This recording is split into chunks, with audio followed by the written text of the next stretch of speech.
and speeches. C-SPAN, created by cable, offered as a public service. Former Salt Lake Olympic Committee head Mitt Romney is running for governor of Massachusetts against the state's treasurer, Shannon O'Brien. The two debated earlier tonight for an hour in Worcester. It's courtesy of WBZ-TV.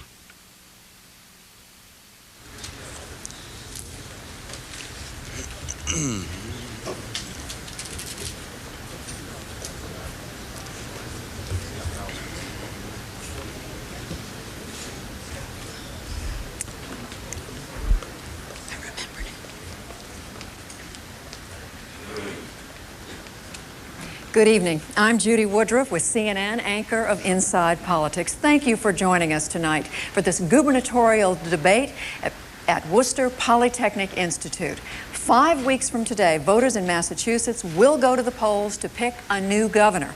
Our goal tonight is very simple. It is to elicit information from the candidates that will enable voters to make the best possible decision. We know elections matter. And now I want to introduce the candidates. Republican Mitt Romney, former president of the Salt Lake Organizing Committee for the 2002 Winter Olympics and a resident of Belmont. And the Democratic candidate for governor, she is the current treasurer, Shannon O'Brien, and a resident of Whitman. You may applaud.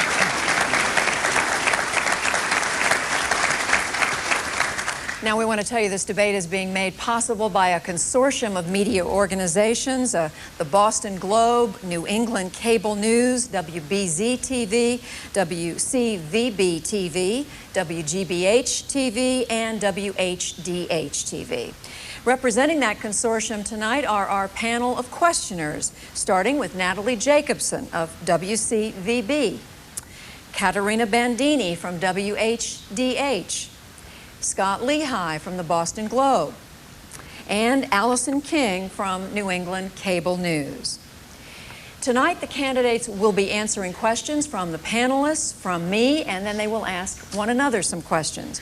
But first, each candidate has a 1-minute opening statement, and we'll begin with Mr. Romney. Thank you, Judy. I want to thank the hosts of this evening's event and also thank the people of Worcester for welcoming us here. Massachusetts.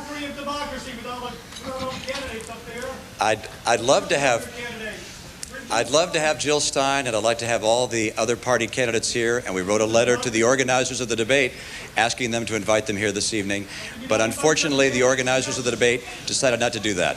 So with that having been said, I wonder if you'll give me the chance to begin with my opening statement. Please give Mr. Romney a chance to make his opening statement. Please show him some respect. I'll try again. And let me just wait for just a moment. Well, I'd like to have all of the candidates on this stage, but the organizers of the debate decided not to do that. And this is their debate, not ours to call. I hope that in the next debate, that all of the candidates will be able to be on the stage, not just the Libertarian candidate and Green candidate, but also the Independent candidate. But time will tell. Let me begin with my opening statement. Massachusetts has long been a place noted for its opportunity. But I wonder how many people in the audience and at home are concerned about the quality and the security of their job. How many are concerned about their personal finances? I'm the only candidate in this race who has a lifetime of experience in the private economy. I speak the language of business. I know how jobs are created and how jobs are lost. I'm going to do everything in my power to get our economy back working again for the people of Massachusetts. I wonder how many people in the audience are concerned about the quality of our schools. I'm the only candidate in this race who can commit to stand up to the education lobby to make sure that kids come first. I wonder how many people are concerned about the mess in Beacon Hill. It's not a Republican mess. It's not a Democratic mess. It's a mess because we have people who've been there way too long.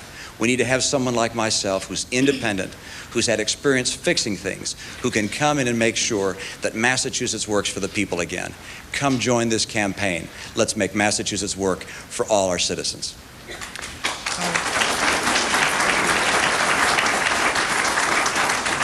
And Ms. O'Brien, and you may also make a brief comment about the debates if you wish. Thank you. I'll just go right to my statement. There are many challenges that are facing the Commonwealth of Massachusetts right now, and this is a very important election. As you're thinking about who it is you're going to vote for governor, I hope you'll ask yourself a very important question. Who can you trust to fight for you and to fight for your family? If you're a senior struggling with the high cost of paying for your medicine, who will fight for you to make sure that you get affordable prescription drugs? If you're struggling with the cost of buying that first home or finding that apartment, who will fight for you to make sure there's more affordable housing? If you're a parent concerned about your child's school and the public education system, who will fight to make sure we have the best public schools that we can possibly afford? Tonight, I promise that I'm going to wake up every morning when I'm the next governor. I will fight for the men and women and children of this state, and I will work hard every day to make a difference for them. I'll be on your side. Thank you.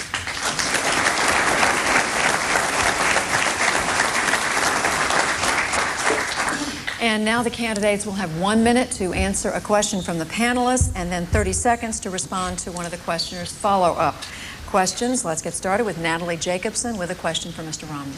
Mr. Romney, you've made a point of your background as a head in business and with the Winter Olympics. You say you speak the language of business, but certainly being the head of a company is very different from being the head of a government. For example, in your proposals for education, you talk about revamping tenure, about merit pay. But in order for that to get done, you need to persuade others, most particularly the teachers union, which is on record as opposed to many of your proposals. So then how can you realistically get these kinds of things done as you propose? Well, there's a responsibility of being a leader, and it's something which I've experienced in numerous settings. You don't always start off with everybody on your side. When I went out to the Salt Lake Olympic Games, I had half my board of 53 appointed by a Democratic mayor, the other half appointed by a Republican governor. Getting all of them together and then dealing with the politics of the Olympic movement was pretty tough. But by coming together and saying, let's create a common vision, let's make sure that we do the absolute best thing for all the people coming together at those games, we were able to all come together and do something that was wonderful and the world watched. We saved an enormous amount of money. We cut $200 million from our budget.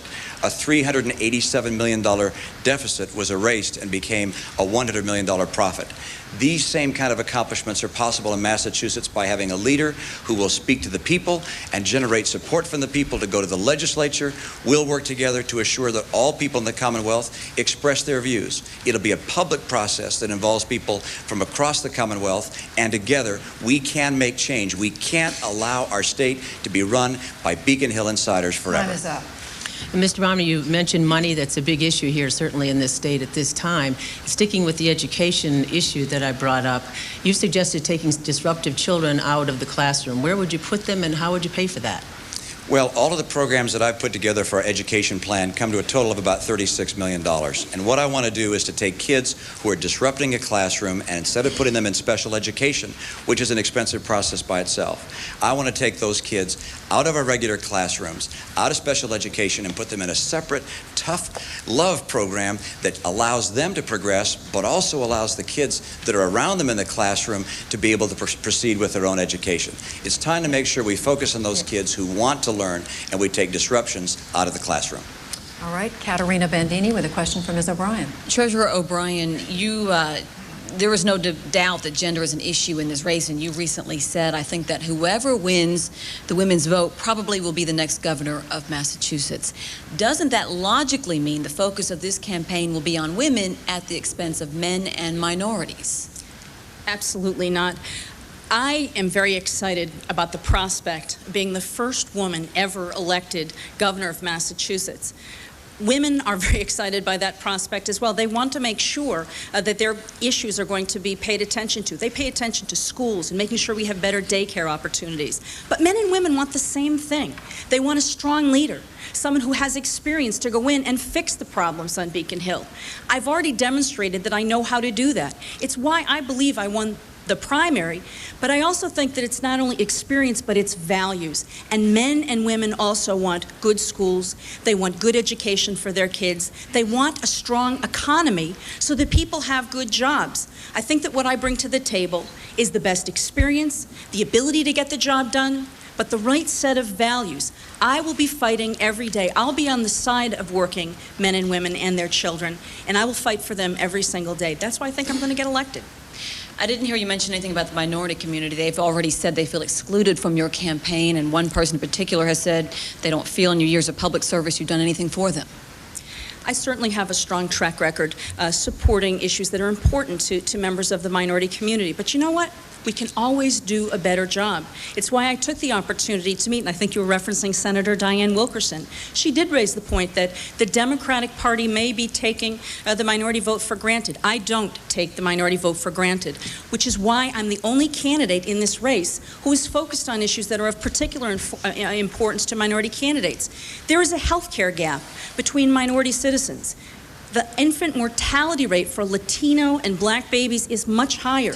I'm the only candidate who calls for closing that health care gap. Scott Lehigh with a question for Mr. Romney. Mr. Romney, you have suggested that you can cut as much as $1 billion in waste, inefficiencies, and mismanagement from the state budget, and without harming services for the elderly, the poor, or children. But budget analysts like the Massachusetts Taxpayers Foundation say that figure is totally unrealistic. Can you tonight spell out even $500 million of specific cuts you would make? And if you can't, why should voters believe you? I absolutely can. And the process I'm going to begin when I'm governor is going through all of the agencies of government and doing a top-down analysis to look for opportunities for savings. And then I'm going to take my budget teams and go through all of the agencies as well, line item by line item, and build a bottoms-up review to see every place that we can take out waste, inefficiency, and fraud. And I'm convinced it can add up to $1 billion. How do we get there? Let's look at some of the things that are obvious. We've talked about combining the Turnpike Authority with the Mass Highway Department. That saves about 25, maybe as high as $50 million a year. We also look at the overhead structure we have in healthcare. I believe that by putting all of our employees in the state and municipalities together and having one plan that negotiates with providers, we can save hundreds of millions of dollars a year. I believe also that by streamlining our Health and Human Services Department and making our agencies more responsive to its consumers, we'll be able to save an additional $100 million. I think our drug purchasing program, particularly with a virtual formulary and an effort that's been used in California to apply our Medicaid rates to Medicare patients, will allow us to save also in the hundreds of millions of dollars in drug costs. These things combined, and I can't in 60 seconds give you the full list, but it will add up to $1 billion if I get that time. Scott, you have a follow-up? No. Okay, we're going to move on. Allison King with a question for Ms. O'Brien.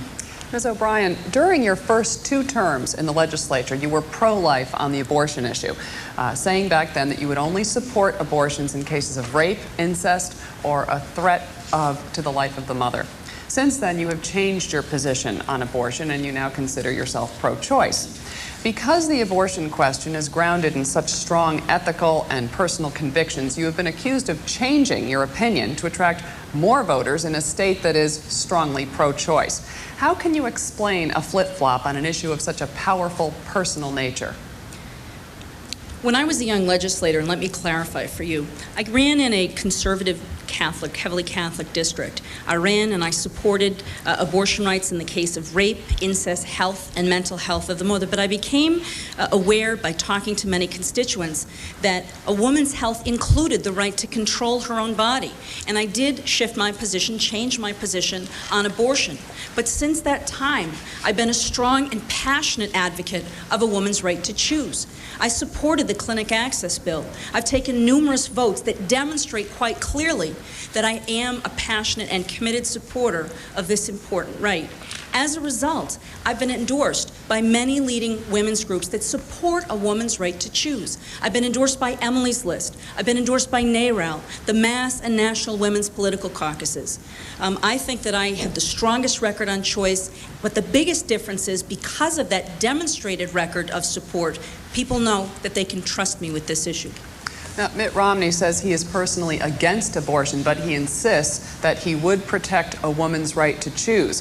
Why then do you promote yourself as a stronger pro-choice candidate? Because it comes down to a matter of trust. I think Ted Kennedy said it best when he was running against Mitt Romney in 1994.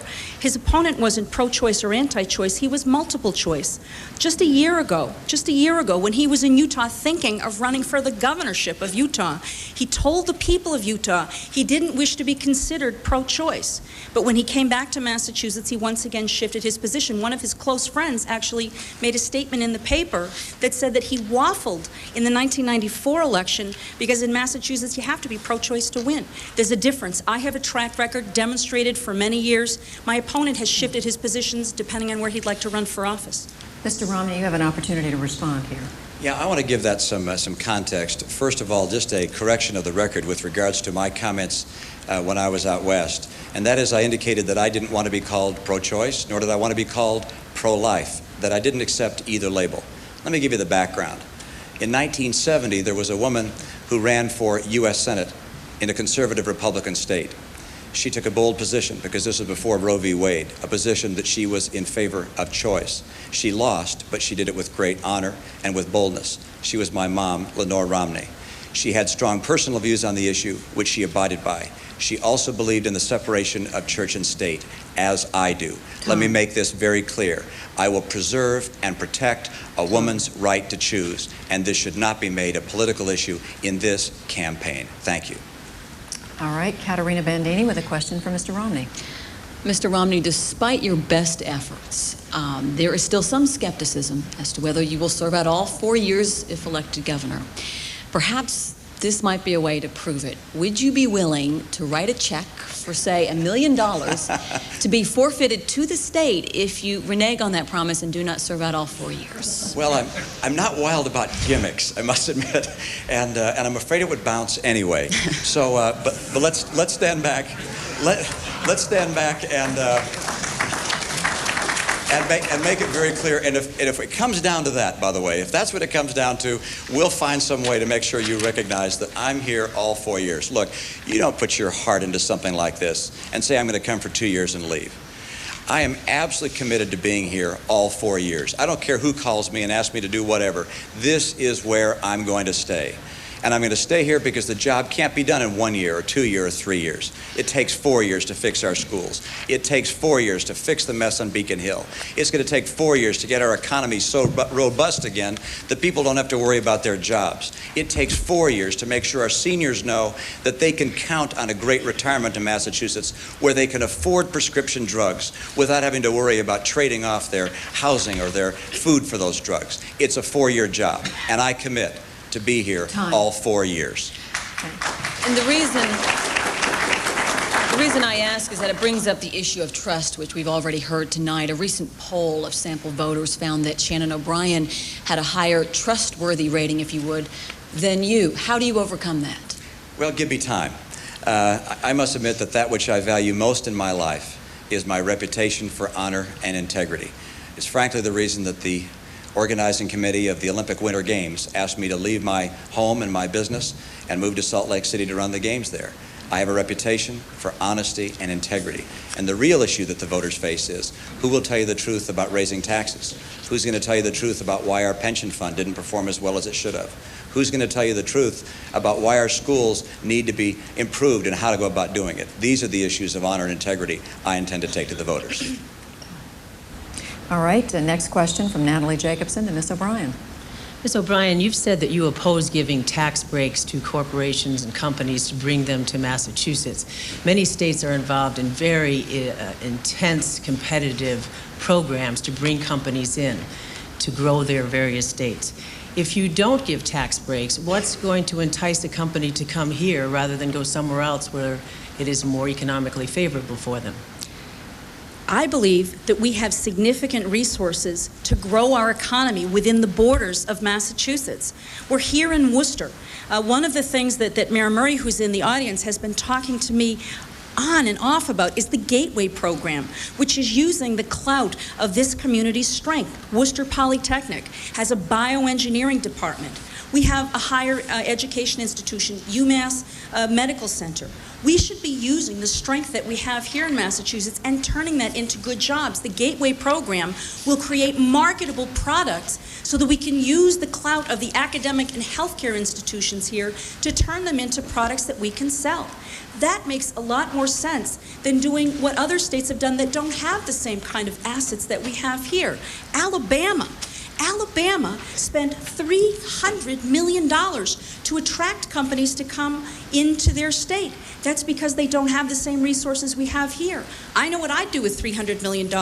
I'd work with Worcester Polytechnic. I'd do worker training. I'd invest in tax credits for businesses who are here right now. Certainly, as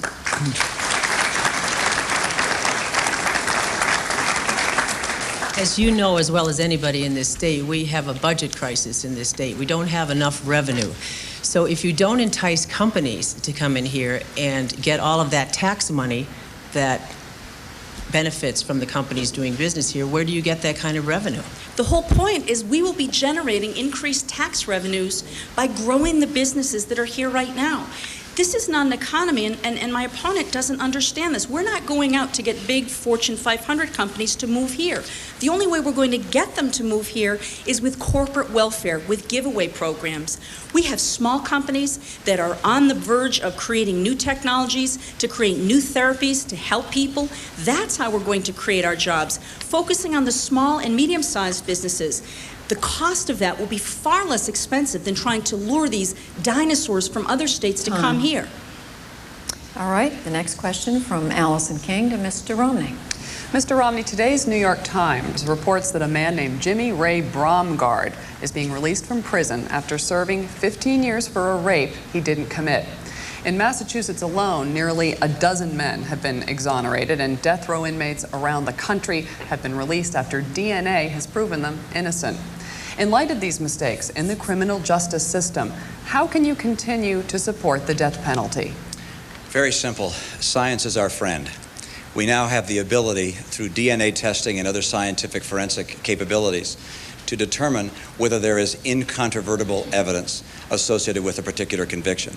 And what I would like to do is, in the case of certain heinous crimes, terrorism, murder of witnesses to trials, crimes of terrible abuse towards children, the likes of which we're reading about in our papers, I'd like to make sure that in those cases the death penalty is an option. I'd have a trial where there is a conviction based upon surpassing the standard of without a reasonable doubt.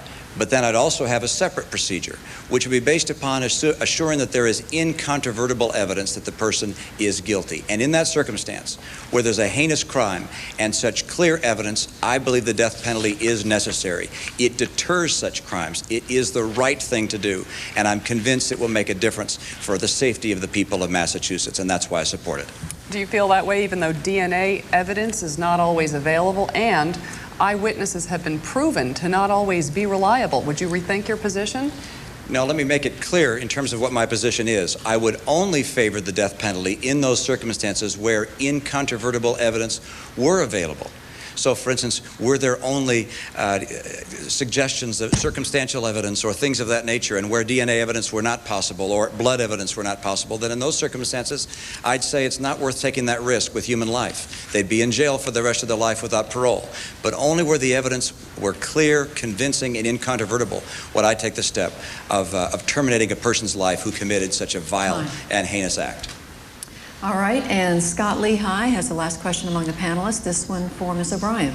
Treasurer O'Brien, you've claimed to be independent-minded, even as you've worked within the system on Beacon Hill. But in the biggest reform battle during your days in the legislature, the 1993 and 1994 challenge that then-Senator William Keating made to then-Senate President Bill Bulger, you repeatedly criticized the reformers, helping to undermine their effort to change the culture on Beacon Hill and effectively taking the side of the Senate insiders. Looking back on that important moment for reform, if you had it to do all over again, would you have acted differently and been a voice for change? I felt that I was going to be supporting the candidate that I thought would be the strongest Senate president.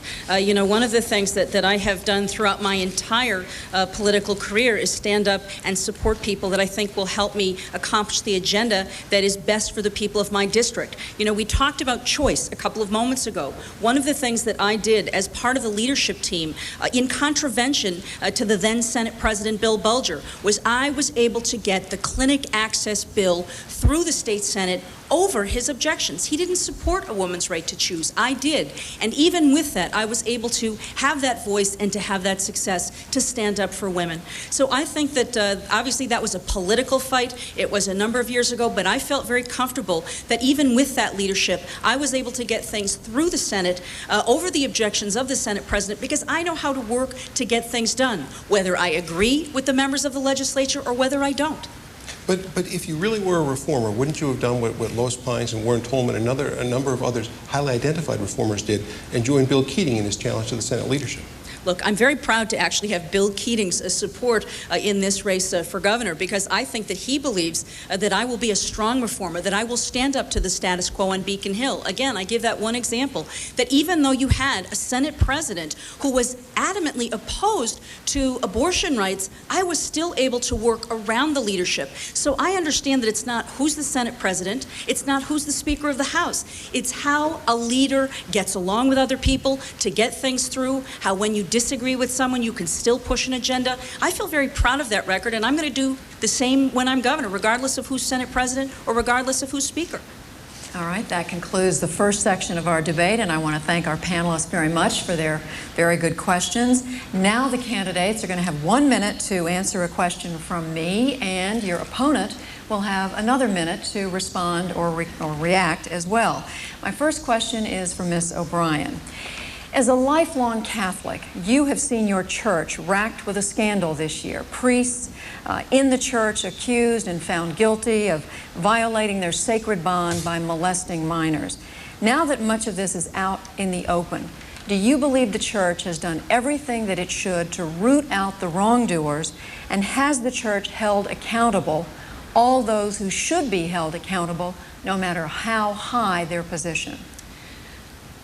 When I was in the state Senate, one of the most important pieces of legislation that I was able to pass was a child abuse law to make sure that people who committed serious abuse against small children were held accountable. We created a felony penalty for that. I also worked to make sure that we had more funding to prevent child abuse from happening. I am a Catholic. I am very disturbed, as many of my friends and associates are, by the lack of responsiveness that the Catholic Church has had. I think that the Catholic Church does need to do more to open up the doors, to make sure that groups are able to speak out about what is going on, and that the Catholic Church must do more to convince us that these people who might perpetrate a crime, that there is zero tolerance. I also think we need to work with people like our district attorneys and our Attorney General to make sure that the legal system protects children. As governor, that's what I will do, is make sure that we have the laws and the resources there to protect children, and make sure that those laws are enforced. But you're saying that not everyone has been held accountable who should have been. Am I hearing you correctly? I still think that we have many questions, and I think that that's what these investigations will help uncover. Mr. Romney, on this question, and also certainly the Mormon Church has not been through this, but still I think a question in the minds of some Massachusetts voters about the Mormon Church and whether there's any reason for them to be concerned whether you as governor would in any way put the beliefs of your religion ahead of your role as governor. You know, I think that was settled a long time ago, perhaps as early as the days of our founding fathers, when they considered a doctrine of separation of church and state, of which I've spoken already. It's also something that's been underlined for us here in Massachusetts by the example of John F. Kennedy. And I recognize and I have very deep personally held beliefs. But I also believe that people should be entitled to their own beliefs. And I would in no circumstances impose my views on another person. And that relates to issues of choice, relates to a whole series of issues. I recognize in our country that one of the highest and most noble aspects of this great land is that we protect and preserve the rights of other people to make their own choices and to take whatever direction they'd like in their life. And that's what I intend to do as governor. A question now for Mr. Romney. When people vote for a governor, they don't just vote for a set of policy positions. They want to know something about what you are made of, so to speak. Now, many people would look at you and they would say, he's led a charmed life. He came from a family of wealth and privilege, someone who has virtually gone from success to success, with the exception of the Senate race here in Massachusetts in 1994. But with that exception, I think some people would want to know, what adversity have you faced? Adversity that has shaped who you are and shaped your view of the world. You know, I think a lot of people assume that as they look around in an audience and people are smiling, that everything must be just perfect in their life.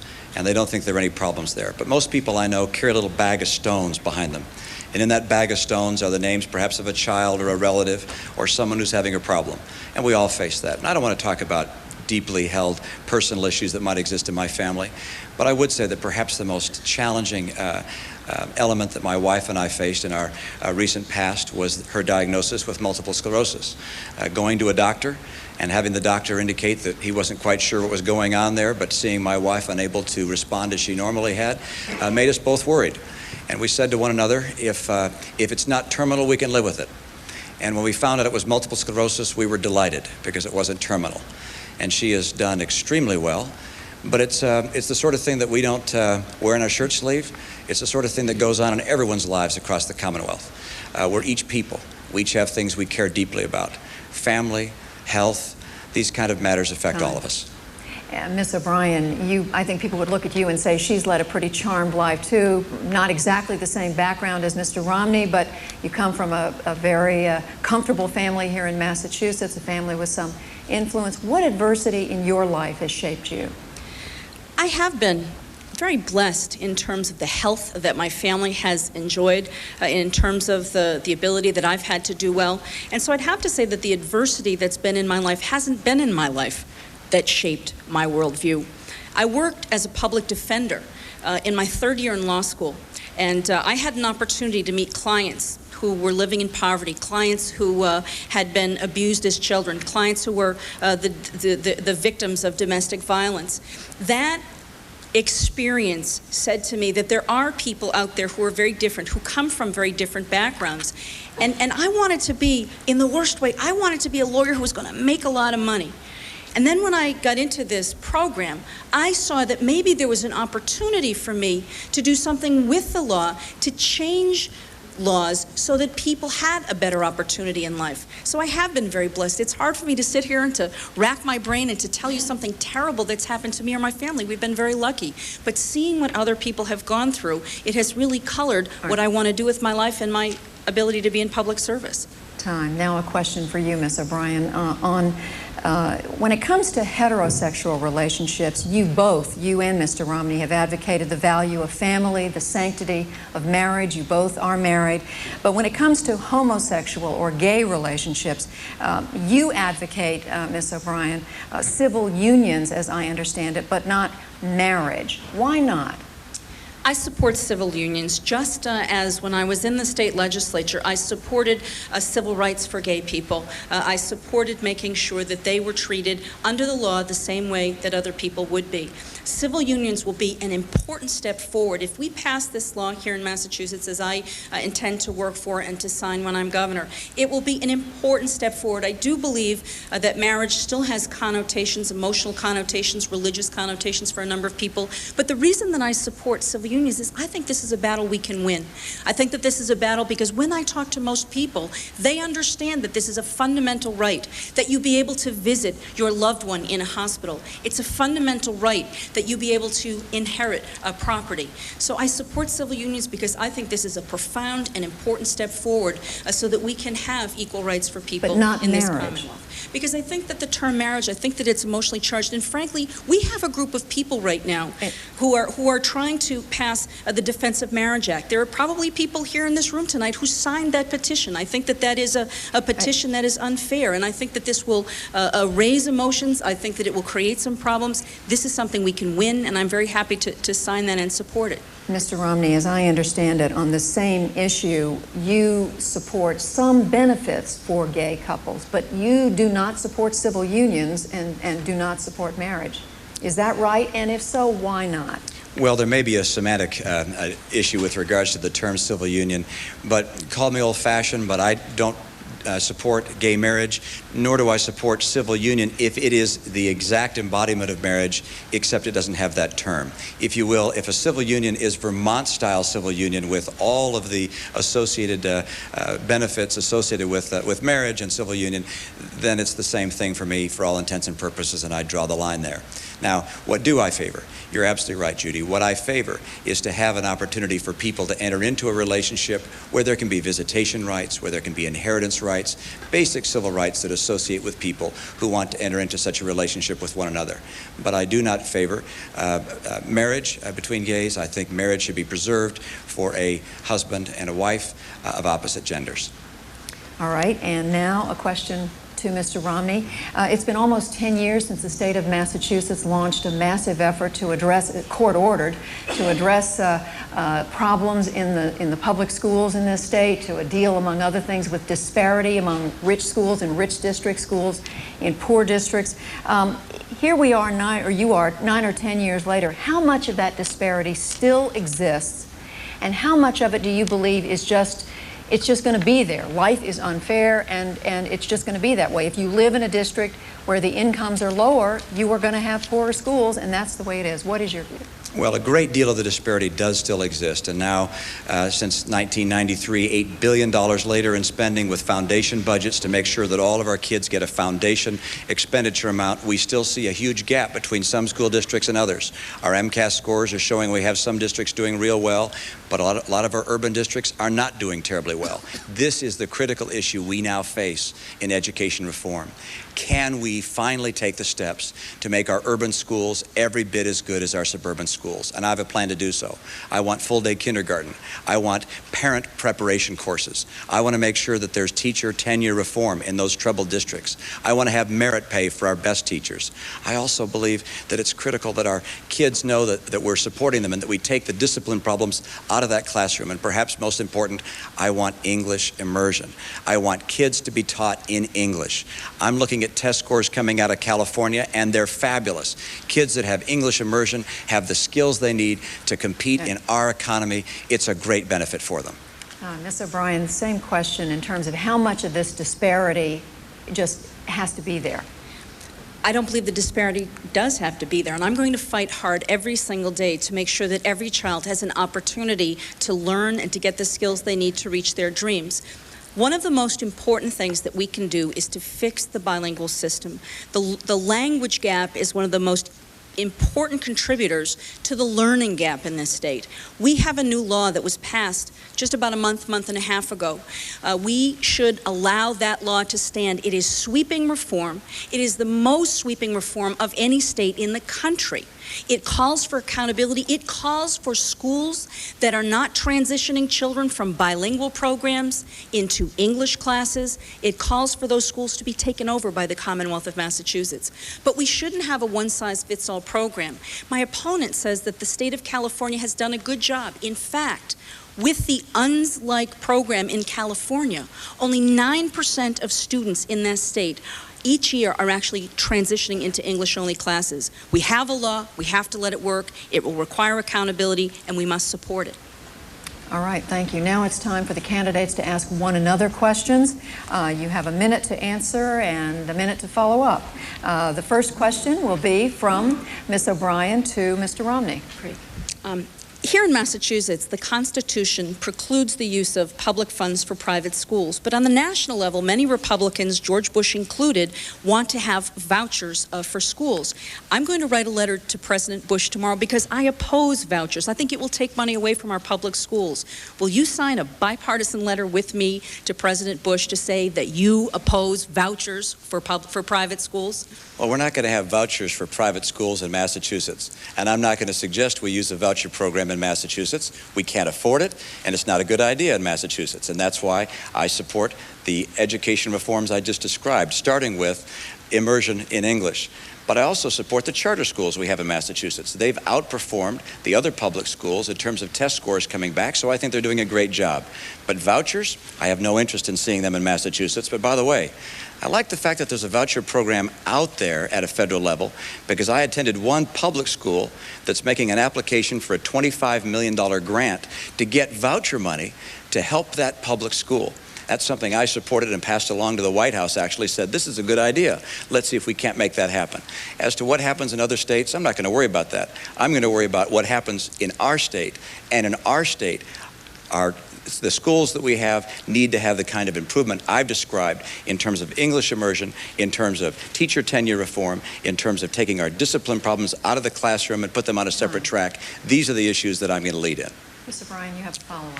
I oppose vouchers, and I oppose them on the federal level because on the federal level they will drain money away from our local schools here.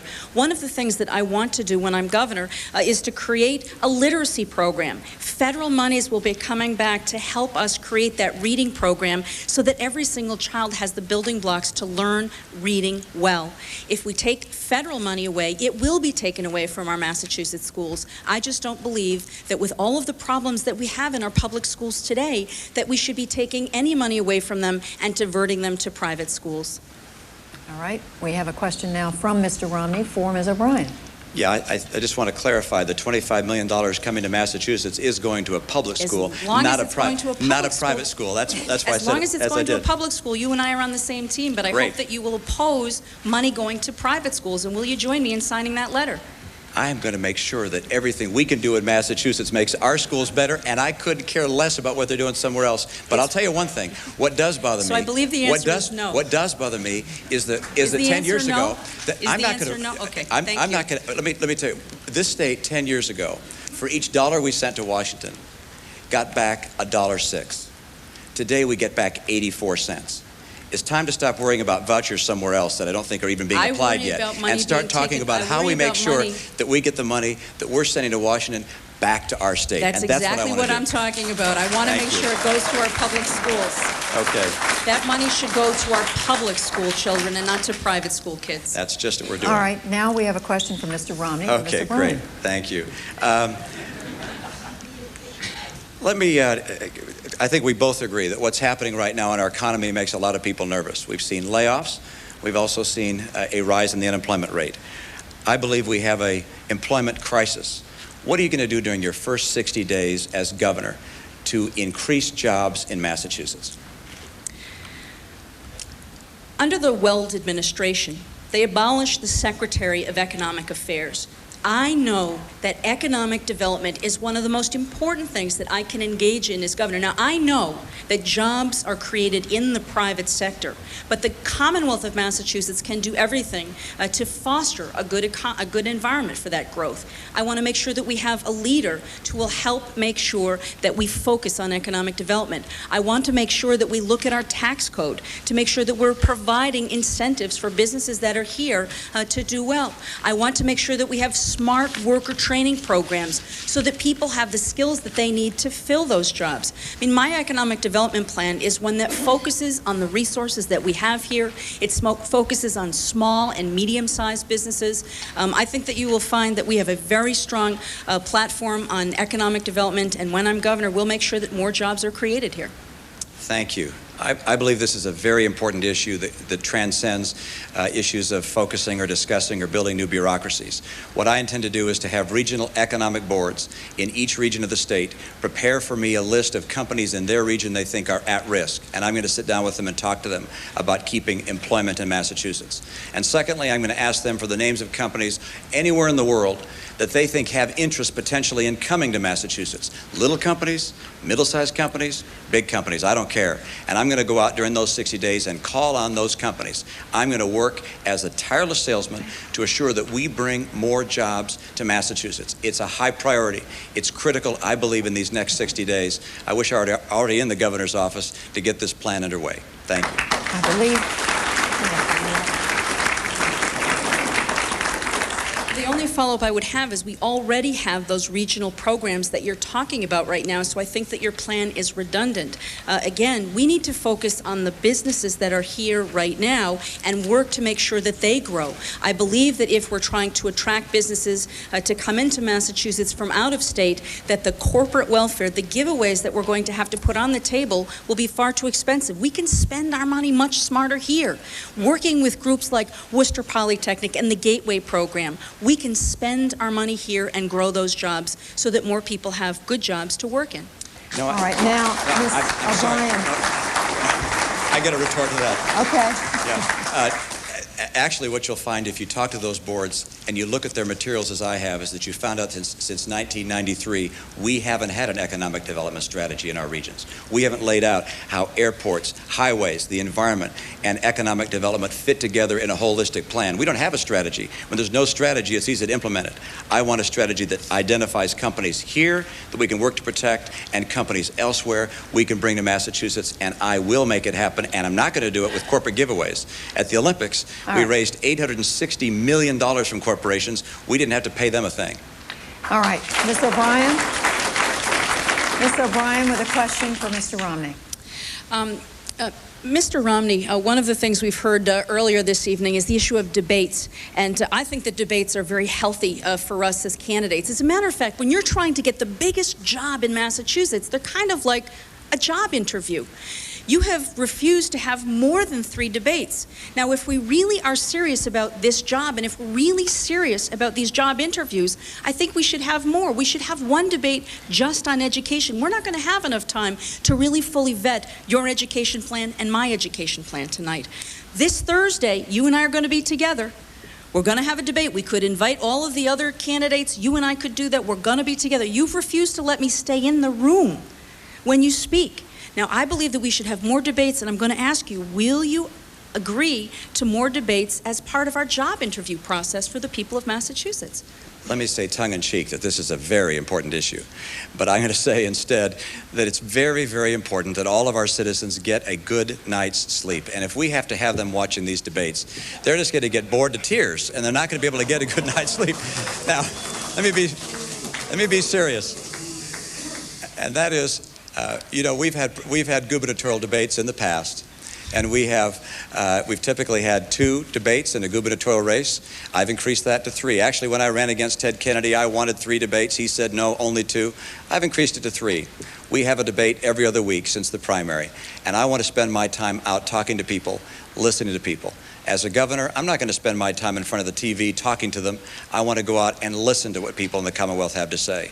So this is not a debate about debates. Let's get our chance to talk about our issues, take it to the voters, shake some hands, and listen. I want to be a listening governor. I've found that when I listen, I learn a lot more. Ms. O'Brien, follow up. We don't have to have a debate about debates. You know, one of the things that I've done, and it's been very successful, we've had a series of town meetings where I've actually had an opportunity for people to come and stand up and ask questions. That, again, it's our job. We're asking these people to hire us. This is part of the interview process. You know, I've interviewed for jobs before, and I was probably bored to tears myself. But it was important that I had an opportunity to demonstrate to my future boss why I was the best candidate for them. If you think that the people of Massachusetts, that they're not smart enough to sit and to listen to these issues, especially where we need to get into education, in the environment, healthcare, in 1-minute responses, it's not all that easy. I think that every opportunity, there are many smart people out there watching tonight. I don't think you give them enough credit for their intelligence. Oh, I give people...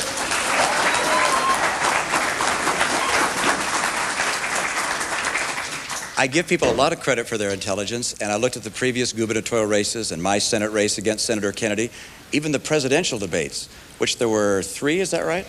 As I recall, there were 3, and somehow those decisions were made for jobs even more important than ours. In fact, in the case of the president, a lot more important than ours, and they're made with 3 debates. I think we can probably make it work. I'm committed to assuring that these debates work, and by the way, I agree that we ought to have all the candidates on the stage, not just you and me. We can do it this Thursday. That's right. Let's do it. Let's do it at our next debate that's scheduled on October. You and I, we don't have one till another month. You and I can set the rules this Thursday. We're both going to be there. We could do it. All right, Mr. Romney, a question for Ms. O'Brien. Oh, I'm sorry. You said a question for Ms. O'Brien. Yes. I thought it was her turn.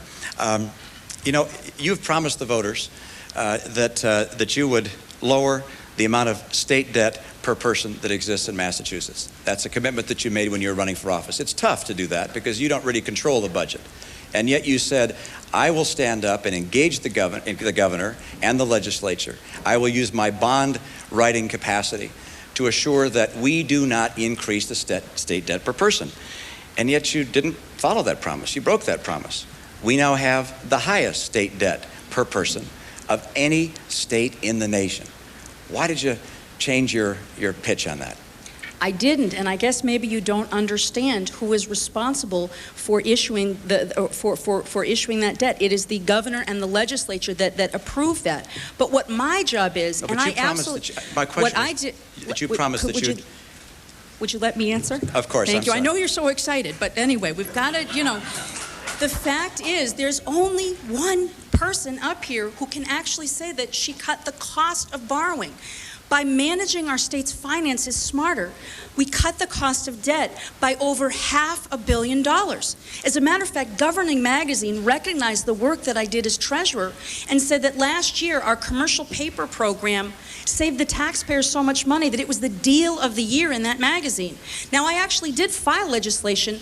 I called on Governor Swift to follow my lead. I said, Governor, When we have a surplus, we should pay down our debt. I filed legislation to get that done. In Governor Swift's first surplus that she had as governor, she didn't do what she promised to do. She actually spent the surplus. When I'm governor, we're going to have surpluses. When we have a surplus, we're going to pay down that debt. We're going to continue to do just as I've done as treasurer, make sure that we have the cheapest cost of debt. There's only one person who can say that they've actually saved money on our debt.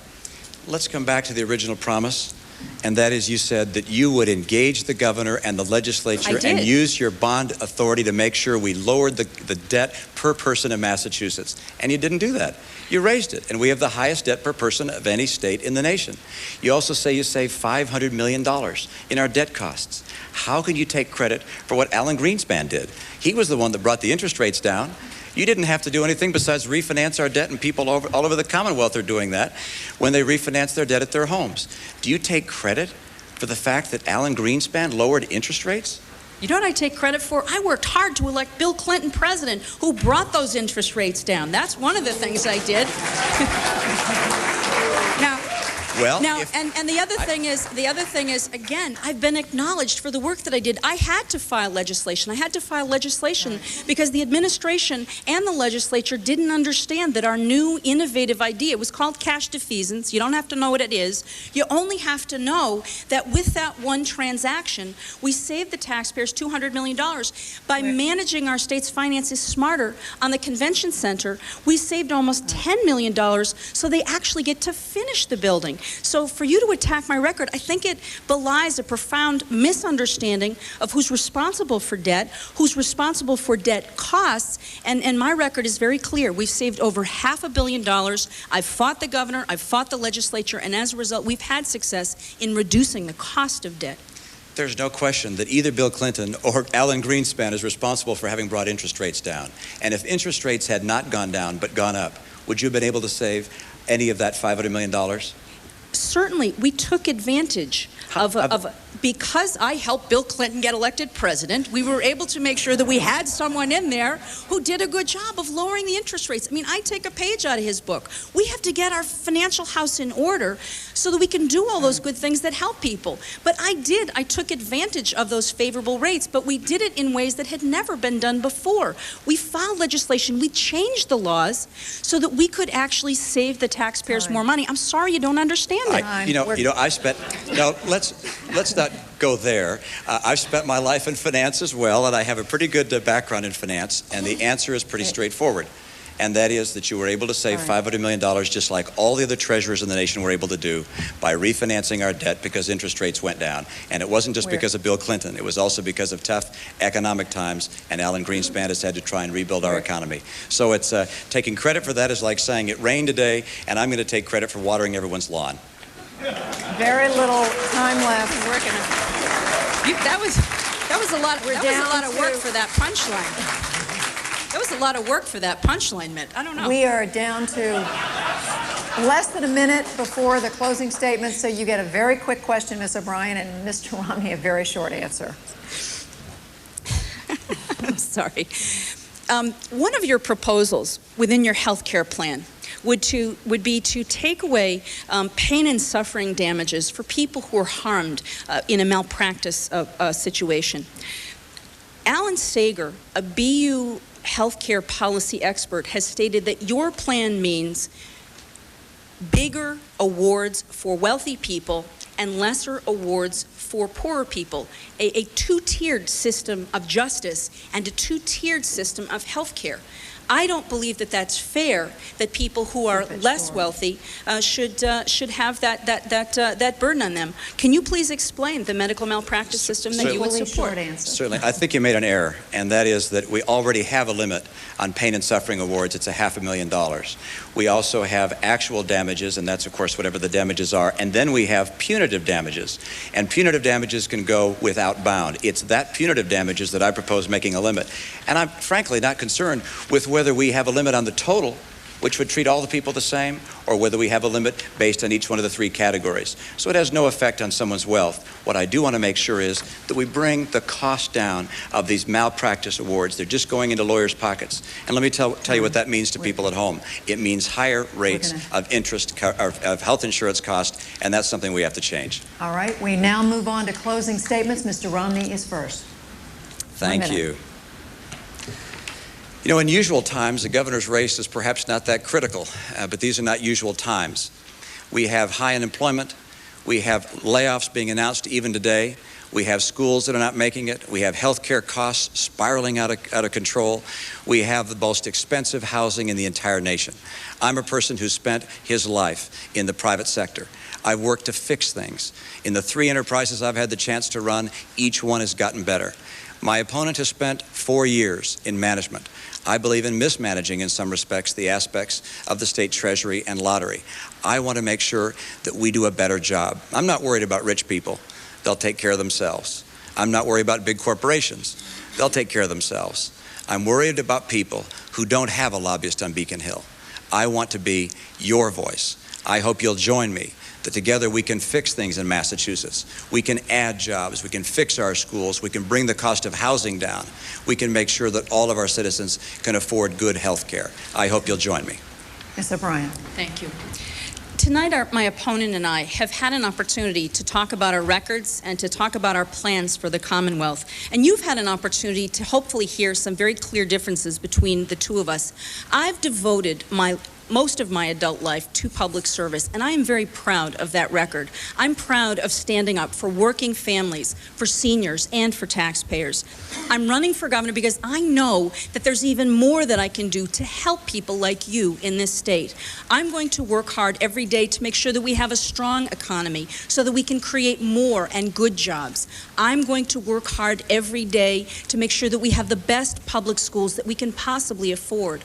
I'm going to work hard every day to make sure that senior citizens have the prescription drugs that they need. I'm not running in spite of the many problems that we're facing right now. I'm running because I want to work hard, just as I have done every day, to stand up for the people of Massachusetts, to make this state a better place to live and to work and to raise a family. And I ask for your vote tonight. Thank you very much.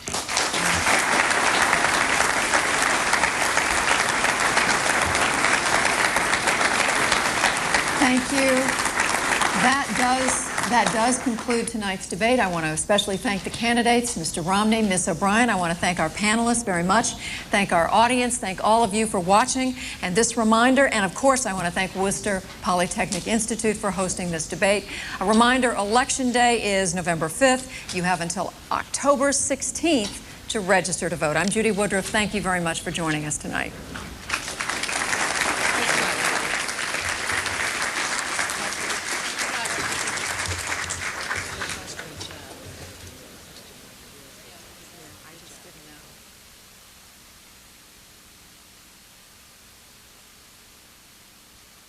This campaign season, see more than 100 debates in key House, Senate, and governor's races live on C-SPAN.